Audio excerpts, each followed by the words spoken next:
और इससे रिलेटेड जो भी रूल्स हैं उनके बारे में हम समझेंगे। देखिए, ओम के नियम में ओम ने क्या बताया था, वोल्टेज और करंट। जैसे हमने आपको एक्सप्लेन किया था, इसके पहले हमने आपको समझाया था कि वोल्टेज क्या होता है, करंट क्या होता है, इन सभी के बारे में मैंने आपको डिस्क्रिप्शन दे दिया है। अगर आप लोगों ने वो प्रीवियस लेक्चर्स आप नहीं देखे हैं तो कृपया आप डिस्क्रिप्शन बॉक्स में जाएं, वहां से आपको लिंक मिल जाएगा। वहां से आप जरूर पुराने वीडियोज, इसके पहले के वीडियोज को आप जरूर देख लीजिए, तभी आपको ये लेक्चर बहुत अच्छे से समझ में आएगा। ठीक है, जैसे कि मैंने वोल्टेज में के बारे में बताया था कि voltage is nothing simply electric pressure. ये एक इलेक्ट्रिक प्रेशर है जिसके द्वारा करंट सर्किट में क्या होती है, फ्लो होती है। जैसे हमने आपको बताया था कि दो बिंदुओं के बीच जब वोल्टेज में अंतर होता है, जिसको हम पोटेंशियल डिफरेंस कहते हैं, उसी को वोल्टेज भी कहते हैं, तभी करंट हाई वोल्टेज से लो वोल्टेज की ओर पास होती है। ये हम पहले से ही बताते चले आए हैं। यानी कि करंट को पास होने के लिए वोल्टेज का डिफरेंस यानी कि वोल्टेज का होना जरूरी है, तभी करंट किसी भी सर्किट में क्या होगी, पास होगी।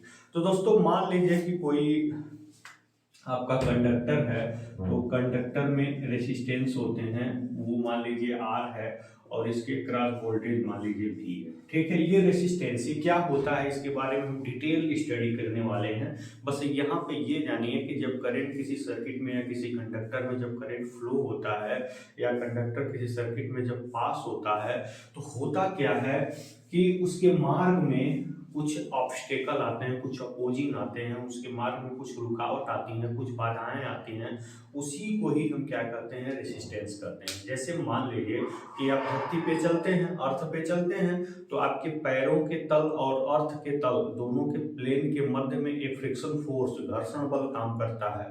तो उसी प्रकार जब करंट पास होती है ना, तो करंट यानी कि चार्ज जब फ्लो होते हैं तो उनके मार्ग में बहुत सारे एटम मॉलिक्यूल्स, मतलब परमाणु अणु, उनके मार्ग में एक प्रकार का अवरोध उत्पन्न करते हैं। क्या उत्पन्न करते हैं, अवरोध उत्पन्न करते हैं, एक अपोजिंग फैक्टर क्रिएट करते हैं, कह सकते हैं ऑब्स्टेकल क्रिएट करते हैं। उसी विरोध को, उसी अपोज को ही हम क्या कहते हैं, रेसिस्टेंस कहते हैं। जब करंट पास होगा, चार्ज जब फ्लो होगा, तो उसके मार्ग में परमाणु से वो टकराते हैं, परमाणु से टकरा करके अपनी डायरेक्शन को चेंज भी करते हैं, कुछ अपनी एनर्जी, जो कुछ अपनी काइनेटिक एनर्जी रिलीज भी करते हैं। जब इलेक्ट्रॉन या चार्ज अपने काइनेटिक एनर्जी को डिस्ट्रॉय कर देता है टकराने से, तो वही एनर्जी जो उससे डिस्ट्रॉय होती है, एग्जॉस्ट होती है, वही एनर्जी हीट एनर्जी में कन्वर्ट हो जाती है। दोस्तों, आप देखते होंगे कि कंडक्टर है, कोई भी इलेक्ट्रिकल इलेक्ट्रॉनिक्स डिवाइस है, जब उसको ऑपरेट करते हैं तो ऑपरेट करने के कुछ समय पश्चात वो हीट हो जाता है। ठीक है, वो क्या हो जाता है, हीट हो जाता है। जिसकी वजह से क्यों हीट होता है, क्योंकि जब इलेक्ट्रॉन या चार्ज फ्लो होते हैं तो उसके मार्ग में परमाणुओं का एक अवरोध उत्पन्न किया जाता है, जिससे वो अपनी काइनेटिक एनर्जी लॉस करते हैं। वही energy law of conservation of energy के अनुसार हीट एनर्जी में क्या हो जाता है, कन्वर्ट हो जाता है। तो जो कंडक्टर के मार्ग में रेसिस्टेंस होता है वो पूरे लंबाई में होता है। जितना लंबा कंडक्टर है, पूरे लंबाई में वो प्रतिरोध व बाधाएं होती हैं। लेकिन कैलकुलेशन के लिए उन सभी रेसिस्टेंसों को एक जगह पे इकट्ठा करके ही कैलकुलेट किया जाता है। जैसे मान लीजिए आप अर्थ पे चलते हैं, जितना आप चलेंगे, जितना दूर चलेंगे, फ्रिक्शन फोर्स तो रहेगा ही रहेगा। उसी तरह से करंट जितना हो दूर पास होगी, उसके एटम का ऑब्स्टेकल तो हर जगह पे रहेगा। तो जितनी लंबाई रहेगी ना, उतना आपका रेसिस्टेंस ज्यादा होगा किसी भी कंडक्टर का। ठीक है, तो मान लीजिए ये आपका कंडक्टर है, ये आपका कंडक्टर बॉडी है ये, और इसके सभी रेसिस्टेंस को जो है, ये क्या है, कंडक्टर है, और इसके सभी रेसिस्टेंस को हम एक जगह पे क्या कर दिए हैं, दिखा दिए हैं। और ये आपका क्या है, एक प्रकार का पोटेंशियल डिफरेंस यहाँ पे हमने रख दिया, प्लस और माइनस, इनके क्रॉस का वोल्टेज है, जिसकी वजह से इसमें क्या होगी, करंट पास होगी। तो जब यहाँ पोटेंशियल डिफरेंस है तो करंट हाई पोटेंशियल से लो पोटेंशियल की ओर क्या होगी, पास होगी। सिंपल सी बात है। तो हमारे ओम साहब ने क्या कहा था, ओम साहब ने एक स्टेटमेंट दिया था कि अगर किसी भी चालक तार के आसपास जो भौतिक परिस्थितियां हैं, फिजिकल कंडीशन जैसे टेम्परेचर, प्रेशर, अगर वो फिक्स हो जाए, तो जो इसमें करंट पास होती है ना, वो डायरेक्ट वोल्टेज के डायरेक्टली प्रोपोर्शनल होती है। जो भी करंट पास होती है वो वोल्टेज के डायरेक्टली प्रोपोर्शनल होती है। ठीक है, स्टेटमेंट में current is directly proportional to भी बोलेंगे। ठीक है, voltage is directly proportional to I नहीं बोलेंगे, क्योंकि इसमें वेरी क्या कर सकते हैं, वोल्टेज तो आपने बैटरी लाया, लगा दिया, फिक्स हो गया। ये वैरी कर सकती है तो केवल करंट, ये रेसिस्टेंस के अनुसार ये वैरी कर सकती है, ठीक है। वोल्टेज तो आपने लाया, फिक्स कर दिया। तो ये वैरी किस प्रकार करेगी, डायरेक्टली प्रोपोर्शनल टू वी। ये जो करंट होगी वो डायरेक्टली प्रोपोर्शनल टू वी होगी, यानी कि जो करंट आई होगी वो वोल्टेज वी के समानुपाती होगी। कब, अगर इस चालक तार की भौतिक परिस्थितियां जैसे ताप दाब कांस्टेंट रहे तब। आप ऐसे कह सकते हैं, समान ताप दाब पर किसी चालक तार में बहने वाली धारा वोल्टेज के समानुपाती होती है। समानुपाती होने का मतलब वोल्टेज को जैसे जैसे आप बढ़ाएंगे वैसे वैसे करंट क्या होगी, बढ़ती जाएगी। वोल्टेज को जैसे जैसे घटाएंगे करंट वैसे वैसे घटती जाएगी, ठीक है। तो वोल्टेज और करंट में जब इस प्रकार का रिलेशन हो कि दोनों समान अनुपात में बढ़ें और समान अनुपात में घटें, तो उसको बोलते हैं डायरेक्टली प्रोपोर्शनल, समानुपाती, ठीक है। लेकिन अगर मान लीजिए यही कंडक्टर डिफरेंट टेम्परेचर कंडीशन में रखा जाए और वहां पे हम सोचें कि ये current directly proportional to V हो जाए, तो it is very very impossible. एक एग्जांपल मैं आपको बताकर समझाना चाहता हूँ। अगर मान लीजिए हीटर है, हीटर में क्या है, कंडक्टर्स हैं, और अगर हम उसका टेम्परेचर लगातार वेरी करता है, बढ़ता घटता रहता है, अगर उस कंडक्टर के क्रॉस वोल्टेज और करंट में हम इस प्रकार का रिलेशन चाहें तो it is very very impossible. अगर हम फिलामेंट लैंप ले लें, उसके अंदर जो फिलामेंट है उसके क्रॉस वोल्टेज, उसमें फ्लो होने वाली करंट में रिलेशन देखें तो वो भी क्या है, इम्पॉसिबल है। क्योंकि वहां भी टेम्परेचर वेरी कर रहा है, हीटर का भी टेम्परेचर वेरी कर रहा है, जहां भी टेम्परेचर वेरी करेगा वहां ओम्स लगा लिए क्या है, एप्लीकेबल नहीं है दोस्तों, ठीक है। अगर मान लीजिए इस रूम टेम्परेचर पे, जितना इस रूम का टेम्परेचर है, जितना इस रूम का प्रेशर है, इस अगर हम तो ये रूम में जो टेम्परेचर है, जो प्रेशर है, वो तो फिक्स ही रहेगा, वो तो चेंज होना नहीं है। इसमें अगर हम कोई कंडक्टर रख करके और उसमें करंट फ्लो करवाएं तो वो वोल्टेज के डायरेक्टली प्रोपोर्शनल होगा, ठीक है। तो यही ओम का नियम है कि भाई अगर यहाँ पे वोल्टेज बढ़ाएंगे तो करंट सारी सी बात है बढ़ेगी। अब 20 वोल्ट की बैटरी लाइए और 50 वोल्ट की बैटरी लाइए, फिर 80 वोल्ट की बैटरी लगाइए, फिर 100 वोल्ट की बैटरी लाइए, जैसे जैसे वोल्टेज बढ़ाते जाएंगे करंट बढ़ता जाएगा। सिंपल सा रूल है। अगर इसका टेम्परेचर प्रेशर कांस्टेंट हो, मतलब जहाँ रूम टेम्परेचर रूम प्रेशर पर अगर रखना है तो ये फिक्स होगा। सिंपल है, ओम का नियम आप खुद पढ़ सकते हैं, रट सकते हैं। तो अगर स्टेटमेंट की अगर हम बात करें, इसके अगर इसके स्टेटमेंट की हम बात करें तो स्टेटमेंट में क्या होगा, यदि यदि यहां पे ऐसे लिख सकते हैं, सेम फिजिकल कंडीशन पे, सेम मतलब समान, देखिएगा ध्यान से, समान भौतिक परिस्थितियों पर, समान भौतिक परिस्थितियों पर, समान भौतिक परिस्थितियों पर, जैसे जैसे दाब ताप, ठीक है। इसको अंग्रेजी में लिखेंगे सेम फिजिकल कंडीशन, क्या लिखेंगे, सेम फिजिकल कंडीशन, ठीक है। समान भौतिक परिस्थितियों पे, जैसे ताप दाब, यही भौतिक परिस्थितियां होती हैं। किसी किसी चालक में बहने वाली धारा, किसी चालक में बहने वाली धारा उसके क्रॉस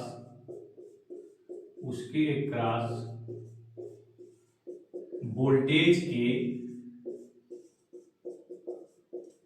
समानुपाती होता है। समानुपाती, समानुपाती का मतलब होता है डायरेक्टली प्रोपोर्शनल। समानुपाती का मतलब डायरेक्टली प्रोपोर्शनल,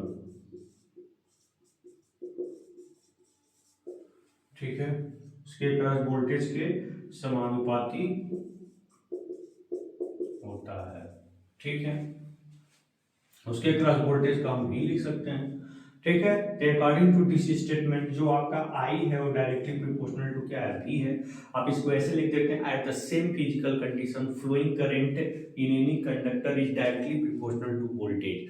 क्या होता है, सेम फिजिकल कंडीशन में जो फ्लोइंग करंट होती है वो डायरेक्टली प्रोपोर्शनल होती है किसके, वोल्टेज के। इसमें भी आप लिख सकते हैं इसी चीज को।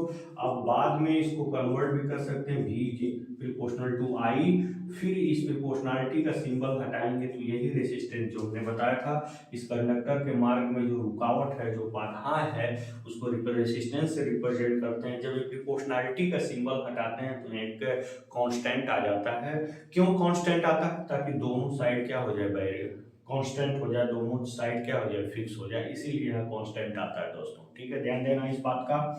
अब यहाँ पे आपका आर क्या है, आपका आर क्या है, यहाँ पे लिखेंगे आर क्या है, एक नियतांक है। क्या है ये? एक नियतांक है। नियतांक का मतलब क्या होता है? एक कांस्टेंट है जिसका मात्रक क्या होता है, जिसका मात्रक ओम होता है। क्या होता है? जिसका मात्रक ओम होता है। ठीक है, आर क्या है? एक नियतांक है जिसका मात्रक क्या होता है, ओम होता है। ध्यान दीजिएगा। तो ये प्रोपोर्शनलिटी सिंबल इसीलिए आता है कि मान लीजिए अगर ये वैल्यू बढ़ रही है तो रेसिस्टेंस उसको कम करके इसके बराबर कर दे, अगर ये बढ़ रही है तो ये वैल्यू उसको कम करके इसके बराबर कर दे। ठीक है, तो यही बात है, ध्यान दीजिएगा कि ये क्या है, एक रेसिस्टेंस है जो इनके बीच में आ जाता है, कांस्टेंट की तरह काम करता है। ठीक है, तो अगर यहाँ से हम देखें V equal to I R से अगर हम देखें तो यहाँ से आपका R equal to V upon I हो गया। ठीक है, तो हम दूसरे शब्दों में इसको ऑन द अदर हैंड इसको दूसरे शब्दों में भी एक्सप्लेन कर सकते हैं। ठीक है, कैसे? इसे लिख सकते हैं दूसरे शब्दों में। ठीक है, इन अदर हैंड दूसरे शब्दों में क्या, किसी चालक के क्रॉस वोल्टेज और उसमें बहने वाली धारा का अनुपात क्या होता है, स्थिर होता है। ठीक है, किसी चालक मतलब कंडक्टर के क्रॉस मतलब आर पार के क्रॉस वोल्टेज मतलब भी। ठीक है, वोल्टेज भी, उसमें बहने वाली धारा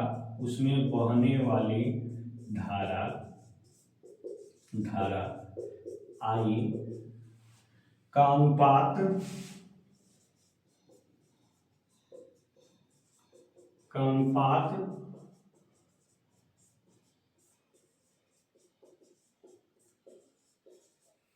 ठीक है, किसी चालक के क्रॉस वोल्टेज भी और उसमें बहने वाली धारा का अनुपात क्या होता है, स्थिर होता है। ये भी आपका ओम के नियम का ही क्या है, स्टेटमेंट है। ये भी आपके ओम के नियम का ही क्या स्टेट, चाहे आप इसको लिखने के बाद, एक्सप्लेन करने के बाद, अब इसको हम क्या करेंगे, जरूर नीचे लिख देंगे। जैसे मान लीजिए कि आपने करंट बढ़ाया, वोल्टेज आपने बढ़ाया, मान लीजिए आपने स्टार्टिंग में वोल्टेज 50 वोल्ट लिखे हैं और रेसिस्टेंस मान लीजिए, इसी चीज को अगर हम एक्सप्लेन करना चाहें तो कैसे एक्सप्लेन करेंगे, देख लीजिएगा। अब जैसे मान लीजिए यहाँ पे मान लीजिए पहले आपने वोल्टेज 50 वोल्ट रखा था तो करंट इसमें 10 एम्पियर मान लीजिए फ्लो हो रही थी। ठीक है, और फिर मान लीजिए आपने वोल्टेज को आपने 100 वोल्ट किया तो करंट आपकी कितनी हो जाएगी, 20 एम्पियर हो जाएगी। ठीक है, मान लीजिए फिर वोल्टेज को आपने 150 वोल्ट कर दिया। ठीक है, 150 वोल्ट कर दिया, ऐसे ही रेंज में आपने बढ़ा रहा है तो आपकी जो करंट होगी ना इसी के रेंज में ही बढ़ेगी। ठीक है, ताकि ये जो हो सके इनमें जो रेशियो आए और रेशियो क्या हो, फिक्स हो। तो अगर मान लीजिए आपने इसको 200 वोल्ट कर दिया, किसी के अनुसार करंट भी क्या हो जाएगी, इंक्रीज हो जाएगी। ऐसे जैसे जैसे हम वोल्टेज बढ़ाते जाएंगे वैसे वैसे आपका करंट भी उसी के अनुसार इंक्रीज होता रहेगा। और जब इसका हम रेशियो निकालना शुरू करेंगे ना, जैसे मान लीजिए आप R1 निकाल रहे हैं यहाँ से, तो आपका V/10/50, तो यहाँ 5 एम्पियर, देखिए 5 ओम आप करेंगे, एक इसमें आ रहा है, सब ओम में आ रहा है। ठीक है ना दोस्तों, ये सब ओम में आ रहा है।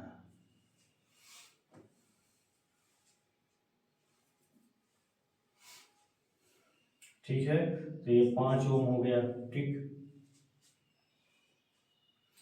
फिर मान लीजिए आपने R2 कर दिया, R2 निकाल लीजिए तो क्या हो जाएगा, 100/20, तो 20/25, फिर 5 ओम आया।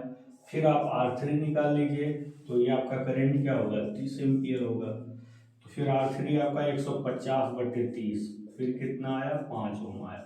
तो इस प्रकार आपने क्या देखा कि इसमें जैसे जैसे वोल्टेज बढ़ा रहे हैं वैसे वैसे करंट भी बढ़ रहा, पहला स्टेटमेंट हो गया, same physical condition, room temperature, room pressure पे इसको रखे हुए हैं, तो पहला वेरीफाई हो गया। फिर दूसरा स्टेटमेंट, इनका जो रेशियो है ना किसी चालक समान भौतिक परिस्थितियों पर, ऐसे लिखिएगा एट सेम फिजिकल कंडीशन, लिख दीजिएगा जरूर, समान,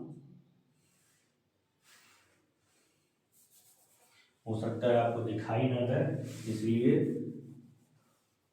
लिख देते हैं, ठीक है, समान भौतिक परिस्थितियों पर, समान भौतिक परिस्थितियों पर, ठीक है, एट सेम फिजिकल कंडीशन में किसी चालक के पास वोल्टेज भी उसमें बहने वाली धारा आई का अनुपात मतलब रेशियो क्या होता है, फिक्स होता है, ठीक है। तो ये ओम का नियम था। अभी तक मैंने जितनी भी बातें आपको बताई ये क्या था, ओम का नियम था। अब इसका कुछ लिमिटेशंस देखेंगे, कुछ इसकी सीमाएं देखेंगे, उसके बारे में हम बात करने चल रहे हैं। मतलब कहाँ ओम का नियम जाकर के फेल हो जाता है, ठीक है, उन बातों को आप देख लेंगे। फिर ओम का नियम कैसे कैसे सर्किट्स में अप्लाई किया जा सकता है उसको भी देख लेंगे, फिर अपना नेक्स्ट टॉपिक स्टार्ट करेंगे, ठीक है दोस्तों। तो सिंपल सा नियम है, वोल्टेज बढ़ाइए करंट बढ़ेगा, वोल्टेज घटाइए करंट घटेगा। अगर रूम अगर टेम्परेचर और प्रेशर कांस्टेंट रहे तब, बस सिंपल सा नियम है। आप इसको जरूर दिमाग में बैठा सकते हैं दोस्तों। अगर अच्छा लग रहा हो तो प्लीज लाइक शेयर सब्सक्राइब जरूर करिएगा।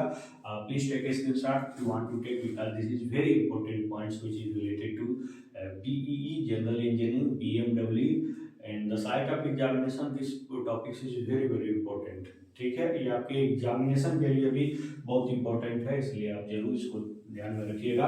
अब इसके साथ हम आपको इसके लिमिटेशंस बताएंगे।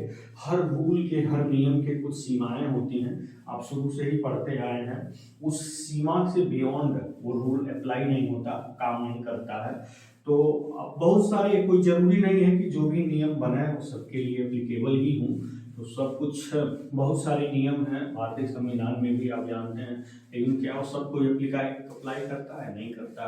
वैसे ही रूल तो ओम साहब ने दे दिया है, लेकिन ये जरूरी नहीं है कि ये जो है सबके लिए अप्लाई हो सके, ठीक है। तो कहाँ इसका एप्लीकेशन हम नहीं कर सकते, कहाँ हम इसको अप्लाई नहीं कर सकते दोस्तों, उसी के बारे में बताने जा रहे हैं, जिसको हम बोलते हैं limitations of Ohm's, limitation of Ohm's law. उसी को हम क्या बोलते हैं, ओम के नियम की सीमाएं। Now I am going to explain the next topic which is related to Ohm's law, the limitations of Ohm's law, ठीक है। हम आपको बताने क्या जा रहे हैं, लिमिटेशंस ऑफ ओम्स लॉ।